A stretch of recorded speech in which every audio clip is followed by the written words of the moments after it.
welcome to SlatorPod, the language industry and localization industry podcast. Greetings from rainy Zurich. Hello from London. All right, so we're on episode 30. I'm going to skip the 30 joke. I'm moving right to 12,300. What's significant about that? That is the number of newsletter subscribers we now have for our weekly email newsletter that goes out typically today on a Friday. So, welcome number 12,300 subscriber. A little bit fewer, but still very large, a little bit smaller in terms of the number is 600. I think we have about 600 participants now in our digital marketing. We had 600 people yesterday in our digital marketing webinar, online conference. I didn't know it was that popular, but it's a great number, 600 people. We had a really strong partner there, so that was great. And the pod now has chapters. Okay. SlatorPod has chapters. I discovered a new function in the tool, so you can skip chapters. So if you're not interested in one chapter, you want to re-listen or you want to jump around, there's chapters now. If you don't want to hear us talk about coronavirus again. yeah. If you don't want to. Or M&A again. Or M&A, or the intro, or, the episode, introduction, etc. So we got chapters now. I don't think it works on all the apps. I think it actually doesn't work on Apple, but it works on Apple Podcasts. It works on mine. I don't actually know what it's called. I have like another, it's not Stitcher. I got to check. Let me check. Pocket Casts. So it works on Pocket Casts. Quite neat. And also the links are better now. So we're improving. Also, SlatorPod has its own website now, also courtesy of that lovely new tool. I guess it's good to have, SlatorPod.com. All the episodes are there. It's a nice repository. Cool. So what do we have on the agenda today? Today we're going to talk about Memsource again. I know we talked about it the last two podcasts, but it's such an interesting and important transaction and deal in this industry that we're going to talk about it again. Now we have the full article that we promised. We published it earlier this week. You worked on this, Esther, very hard. It was a challenging one, a lot of material, very interesting. A lot of good comment as well from a lot of good comments from both parties. Yeah, a lot of good comments. We spoke to the CEO David Chanik and Fernando Chueca, the managing director at Carlyle. So great comments there. Then we're going to move to the Game Lock panel, which we had at SlatorCon Remote. And some interesting comments there around MT and automation. You're going to talk a bit about Zoo Digital. Then we're going to move to India, where a new industry association has been formed, and then there's a couple of funny stories we picked up on our weekly sweep service, which is picking up subscribers. It's great. So a lot of people are registering for that service. Thank you so much. All right. So Memsource. First, why talk again about Memsource? I mean, typically we have a deal, we talk about it. So A, again, because it's very interesting, and B, because now we have all the comments and it's live, right? So to me, Memsource is really a provider that is at the heart of the translation localization industry. I mean, they're interacting with the translators, with the LSPs, with the enterprise clients, and they have a fairly balanced mix of all of these stakeholders, constituents, whatever you call it, clients, obviously for them.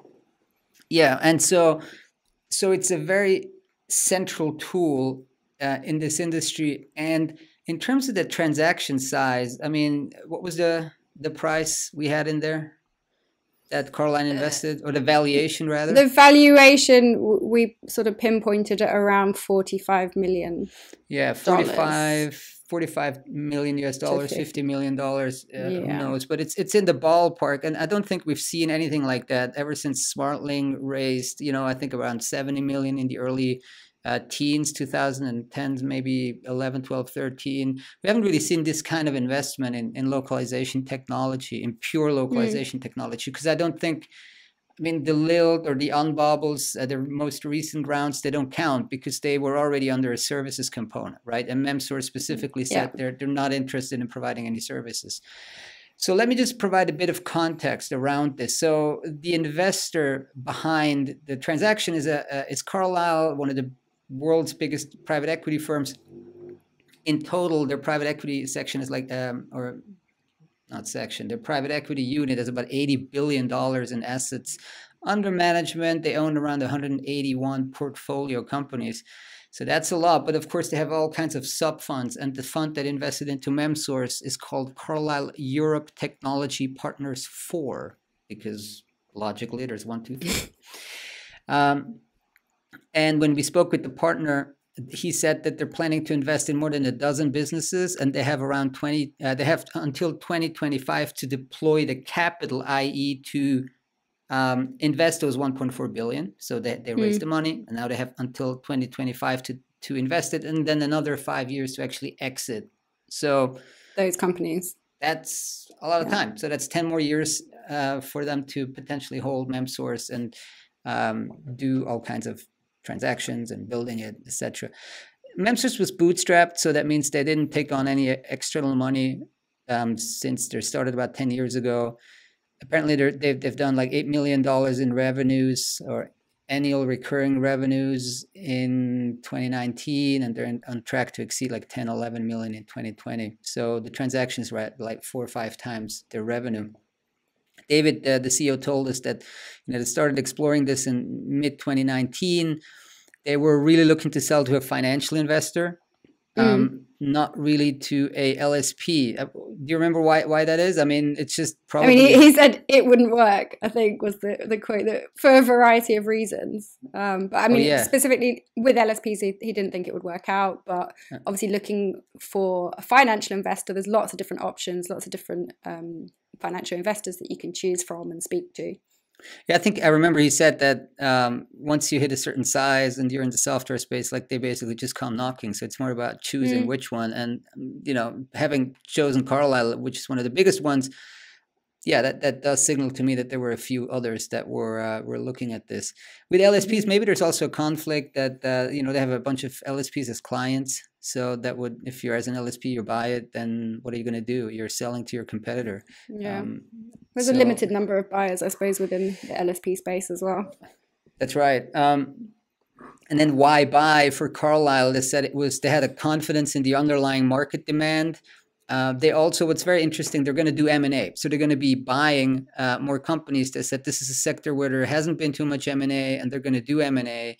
Specifically, they said we're going to do geographic acquisitions. Maybe if we don't have a particular, don't have a strong presence in a specific geography, we're going to acquire. They're going to do some acqui-hires, like bring specialists on board. And of course, something on the product side, if it's a real fit. They're not going to buy anything in MT, or they're not going to do any services acquisitions. They were super forceful about this. They were like, no, we're not going to go into services, which makes a lot of sense, but has been proven quite tricky for anybody who wants to grow like beyond the 10, 15 million in localization technology. It's been a challenge, right? Once you hit that level, how do you get to 20, 30, 40? And that's what they need to do if they want to please their investors at the end of the day. So M&A, which hasn't happened much. I don't recall any like TMS acquisitions, major ones. Not really. Like big companies like TransPerfect buying like individual pieces, but then putting it into their giant, like slotting it in basically. Yeah, they bought like this this app Langa in Berlin, like like individual capabilities, but like one TMS buying the other one. I don't recall that. And then the team there's about 20 people on that fund, and they told us they're going to interact. They're going to be relatively hands-on. Now, of course, the day-to-day will be run by Memsource, but they're going to have 2 people on a 5-person board, and still a chairman that's TBD. I told them they should definitely tell me when it's ready for disclosure. I don't think that's going to take them much longer. And then, so yeah, the team's going to be quite involved in working with Memsource. And so from a strategy point of view, they feel that the enterprise is eventually going to be their biggest clientele, because there's more enterprise customers than LSPs. I mean, that's a very vast ocean. There's a vast ocean of clients. And then he was very focus on MT, like MT quality estimation, or like similar to that other company, Intent, to like routing MT to the best possible engines, and like basically really integrating MT into the localization process much better than it is currently. So that seems to be what's top of mind for them going forward. So yeah, I mean, go check it out. I mean, Esther, you wrote this. It was a lot of work. I think this is one of those pieces that I think we'll be referring back to over the next couple of years, because it's such an interesting acquisition. And I think Memsource is going to be very active going forward as well. Potentially driving more deals to come as well. So talking about M&A already. Exactly. And I think, I mean, there's so many systems. Actually, just before this call, I shared another TMS with you that I haven't come across before. So it's quite a fragmented space, quite an active space, but has been quite niche as well in the past. So there's going to be more activity coming out of that. GameLock, I'm not going to spend too much time on the GameLock, but it was a very interesting panel in the sense that we had really three different people from the different parts from the GameLock space, right? You had Daniel, who's the advisor. You had Tamara from a more of a smaller game developer publisher, and then you had Cristina from Electronic Arts, which I just checked. It's like a $40 billion giant, and the share price going up. It's funny. You see, like, COVID hits and like boom. It's like, all right, everybody's at home playing Everyone's games. buying an Xbox. Everyone's buying an Xbox. My household. Exactly. And there's this like new cycle coming up for new games. I think Daniel actually did a poll. He asked people like if they're gamers, and I think even among our 300 people, there were like 30% that are actually active gamers, right? Yeah. So big crowd there. My son keeps bothering me. He's like, "There's other kids in kindergarten. They can play games. Why can't I play games?" I'm like, "Well, wait a couple more years." I'm hearing from some other parents, it's one of the major challenges, keeping the kids off the games. But to create all those games and localize them into the language of the customers, it's a big challenge. And basically the key part of the discussion was around MT and the skepticism around MT in the GameLock community, because it's very creative, right? I mean, there's many dialogues, and it's not a very standardized form of text, I would say. So they're trying to, or Electronic Arts has been quite advanced now in rolling out MT, and that was Cristina's project, or still is. They decided to go forward in April 2019. And she said that they needed to come up with something that wouldn't create problems for the post editors to work with, but instead help them work faster. She said it's not easy to implement MT, but it pays off in the long run. I mean, those are things we've heard also 3-4 years ago in other sectors. So yeah, I think GameLock is a relatively late starter, but now because the sector is booming so much and they have so much demand, they need to really automate more and move more into MT. And then Tamara said, look, she's advocating for automation in certain areas, but they have also other challenges. They have so many other text types. They have on-screen text, dialogues, technical content, like she said, literary content, marketing transcription, legal copy. So she's doing all of the content for a game localization outfit, not just probably the game content there. So that was interesting. And they also said they're using some synthesized speech. So that was one of the tech things they're doing. Yeah, so go check it out, and I hope we'll have them back in one of the a future remote webinar, hopefully IRL, right? In real life. I'm using this now without context and people understanding. IRL. Cool. Moving from one screen to the other. So, once you're done gaming, then you can move over and do your Netflix binging, and that leads us straight to Zoo Digital. Yeah, Zoo Digital. Yeah. So we also had Stuart Green, CEO of Zoo Digital, speak at SlatorCon Remote, but that's not what we're going to talk about now. We're going to talk about Zoo Digital's financial results for the year ended end of March 2020, and really their sort of outlook for what's ahead, because that's what's interesting. So slight increase on the year. around 3% up to nearly $30 million for the business.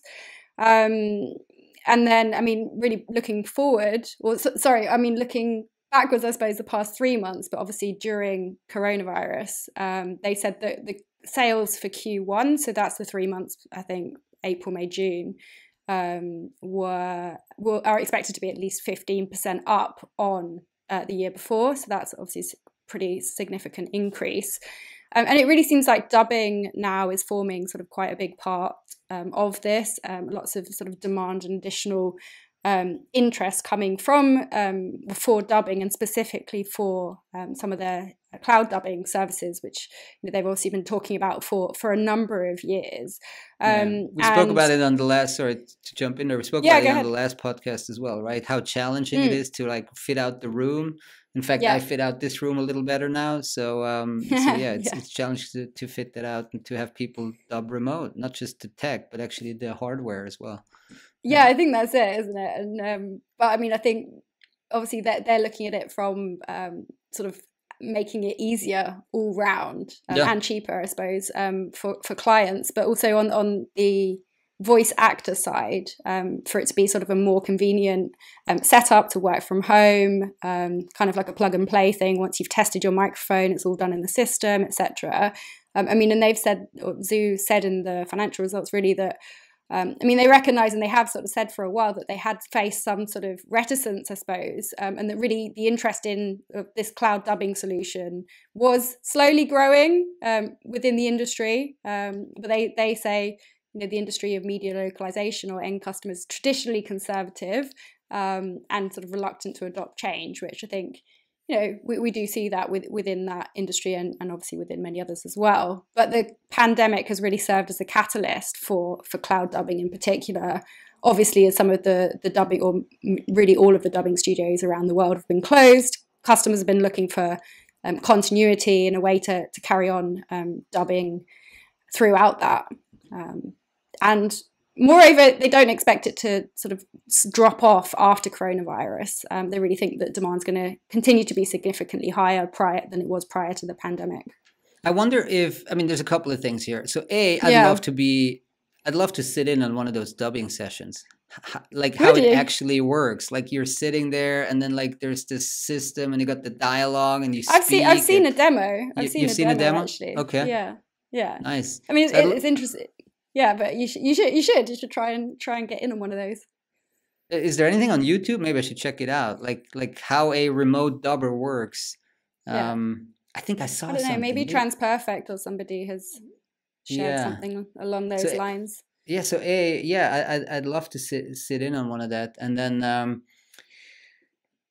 I wonder if, for example, if you're a star, I mean, there's got to be stars among those voice actors, right? Oh, I mean, not stars that are voice actors. That's what I mean. I mean, there's some of the movie stars that are then like do some voiceover or dubbing, not dubbing, but voiceover like cartoons. Like for the cartoons and things. Yeah. But I'm not talking about that. I'm talking about like actual voice actor stars that like have a particular voice. I think I mentioned this before, but for example, James Bond, when I was a kid, that was just that guy had a voice, a German voice. And then I remember like for newer James Bond, all of a sudden he had a different voice. And I was like, no, that's not the James Bond voice. There's like another guy. Like it that was ruined. It was ruined. It was ruined.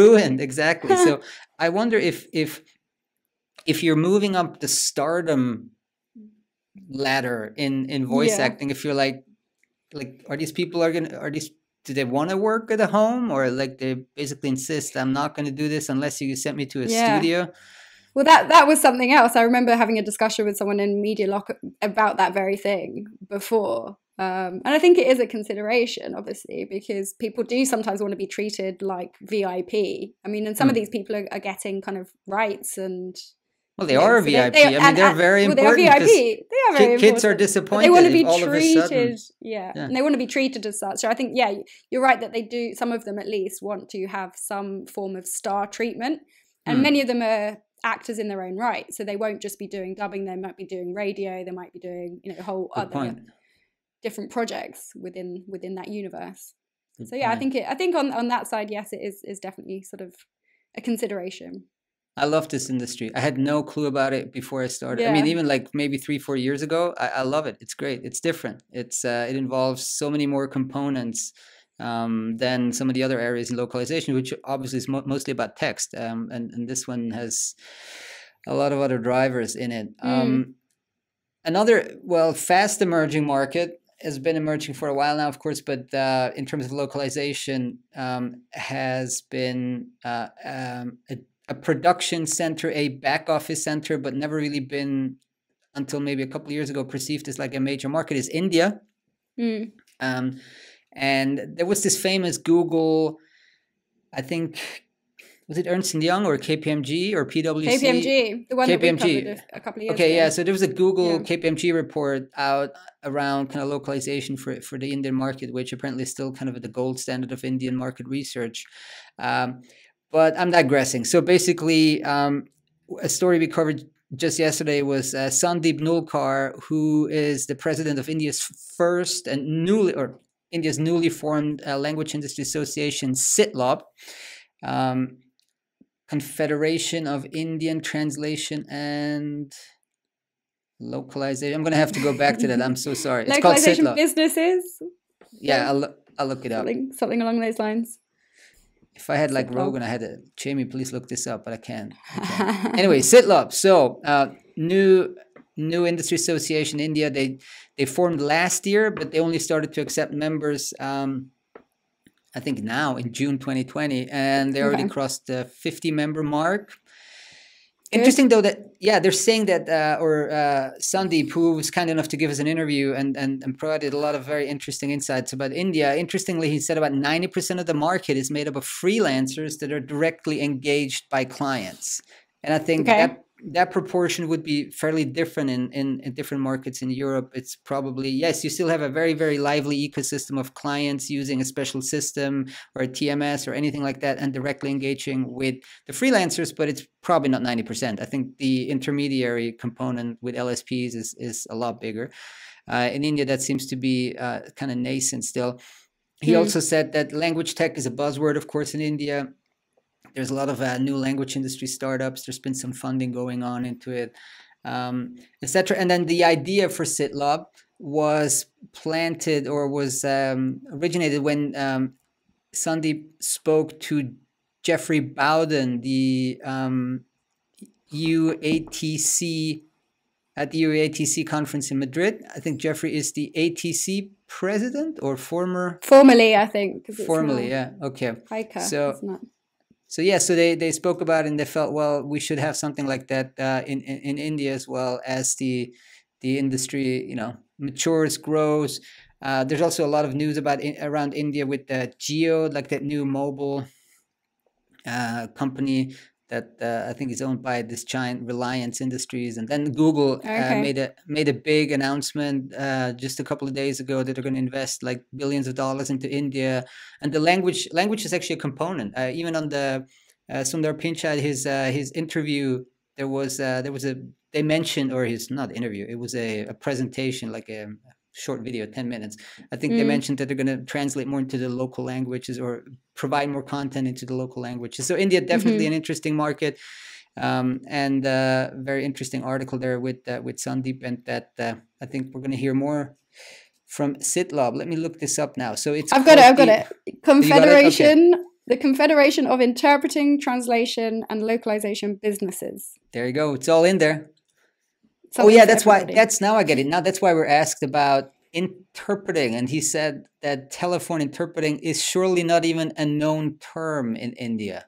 Okay. So it's probably mostly it's in person for conferences, etc. But that's going to change. So again, they have like 21 official languages, probably 100 whatever unofficial or special dialects. But I think they have more than 20.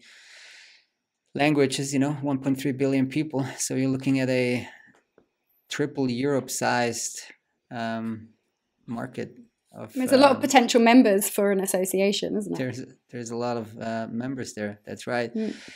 So, and then from Sweepy Sweep, Did we pick up anything interesting? Again, what's Sweep? Sweep is our daily news service where you can, everything that, basically everything that we come across in our editorial search, we'll share. So anything interesting this week?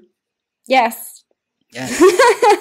Yes, lots of interesting things. But we picked out sort of 2 or 3 that I just wanted to tell you about briefly. Some of them just for the laughs. And some of them really not for the laughs. But Japanese company has invented a sea mask device. And this is a device that fits over, for example, a coronavirus mask and enables translation of Japanese speech into 8 other languages.